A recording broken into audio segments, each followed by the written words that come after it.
Significant progress has been made in the high-profile demise case of delivery worker Prosenjit Sarkar as the formal charge sheet has been filed in court. Senior advocate Devdas Bakshi confirmed that the judicial process is now in full swing. The investigation team has submitted the charge sheet officially outlining the evidence against the accused. With the charge sheet filed, the District and Session Judge Court in North Tripura has commenced the trial proceedings. Senior advocate Devdas Bakshi provided details. আপনারা সবাই অবগত আছেন Dharmanagar PS 122/2025 এই রাজ্যের সবচেয়ে গুরুত্বপূর্ণ মামলা প্রসেনজিৎ সরকার নামে ব্লু ডার্টের একটা ডেলিভারি বয়কে ধর্মনগরের 5 থেকে 6 জন ব্যক্তি শারীরিক এবং মানসিকভাবে নিগ্রহ করা এবং এই শারীরিক এবং মানসিকভাবে নিগ্রহ করার পরবর্তী পর্যায়ে প্রসেনজিৎ সরকারের আত্মহত্যার পথ বেছে নেওয়া এই নিয়ে তার বাবা নেপাল সরকার ধর্মনগর পিএসে একটা মামলা করেছিল। এই 5 অভিযুক্ত বিভিন্ন সময়ে ধর্মনগর ডিস্ট্রিক্ট জাজ এবং মাননীয় সিজিএম কোর্টে বিভিন্ন সময়ে বিল ফাইল করেছিল, কিন্তু তাদের সেই বিলটা মহামান্য আদালত বারবারই রিজেক্ট করেছে।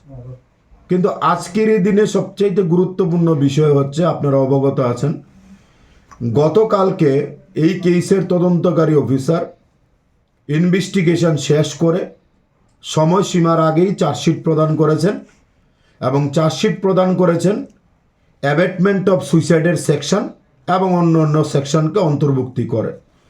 পাশাপাশি তদন্তকারী অফিসার মাননীয় আদালতে একটা আর্জি জানিয়েছেন যে তাদেরকে জেলে রেখে বিচার করার জন্য। ইন দ্য মেইন টাইম আজ থেকে 5-6 দিন আগে পিউ ধর এবং ম্যাকদীপ ভট্টাচার্য নামে দুজনের বেল পিটিশন ফাইল করেছিলেন ডিস্ট্রিক্ট অ্যান্ড সেশন জাজ কোর্টে। আজকে তার হিয়ারিং অনুষ্ঠিত হয়। হিয়ারিংয়ে ডিফেক্টিভ কমপ্লেন্টের পক্ষে আমি অংশগ্রহণ করি এবং সরকারি আইনজীবী পার্থপাল মহোদয় অংশগ্রহণ করেন। আজকের এই হিয়ারিংয়ের পরে যে জিনিসটা আমরা চেয়েছিলাম যে এই ধরনের অভিযুক্ত যারা রয়েছে তাদেরকে জেলে রেখেই বিচার করা হোক, এবং মহামান্য আদালত আজকে অর্ডার পাস করেছেন। অর্ডার পাস করার পরে আমরা যে জিনিসটা লক্ষ্য করতে পারলাম যে তদন্তকারী অফিসার কোর্টকে এই জিনিসটা প্রমাণ সহকারে দিতে পেরেছেন যে এই কেসের একজন আসামি, এই কেসের যারা অন্যতম সাক্ষী রয়েছে তাদের মধ্যে 1 থেকে 2 জন সাক্ষীকে ইনভেস্টিগেশন স্টেজের মধ্যে থ্রেট দিয়েছিল, মামলাটাকে পরিহার করার জন্য বিভিন্নভাবে ভয়ভীতি প্রদর্শন করেছিল।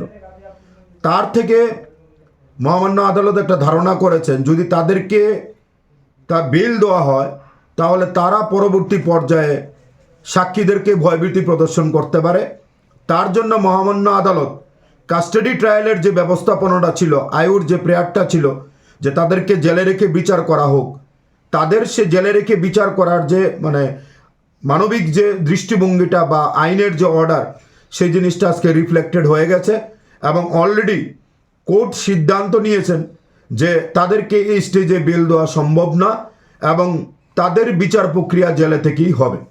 কবে নাগাদ উঠবে আবার এই মামলাটি? দেখুন, আগামীকালকে বাকি 3 জন আসামি যারা ডিস্ট্রিক্ট অ্যান্ড সেশনস কোর্টে দ্বিতীয়বার যাননি তাদের জন্য কালকে রাখা হয়েছে কালকে।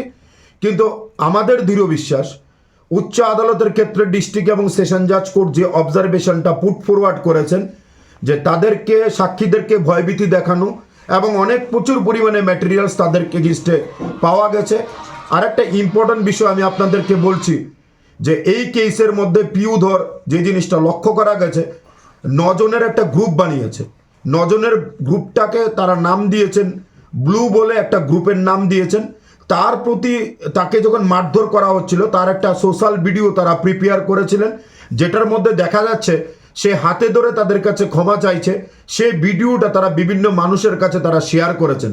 সুতরাং এই দৃষ্টিভঙ্গি থেকে এটা প্রমাণিত মহামান্য আদালত যে অর্ডারটা আজকের দিনে পাস করেছেন আগামীকালকেও সেই অর্ডারের রিফ্লেকশন হবে এবং আমরা দৃঢ় বিশ্বাসী যে তাদেরকে আইন মেনে, আইনের যে নিয়ম আছে এবং আইনটাকে সঠিকভাবে যে তদন্তকারী অফিসার আছেন ধর্মনগরের তদন্তকারী অফিসার পৃজুষ সাহা মহোদয় উনি সঠিকভাবে কোর্টকে স্যাটিসফাই করতে পেরেছিলেন, যার জন্য আমরা আমাদের দৃঢ় বিশ্বাস we can presume that till completion of the trial they are in sand in the judicial custody. Pure report, Chini Khora.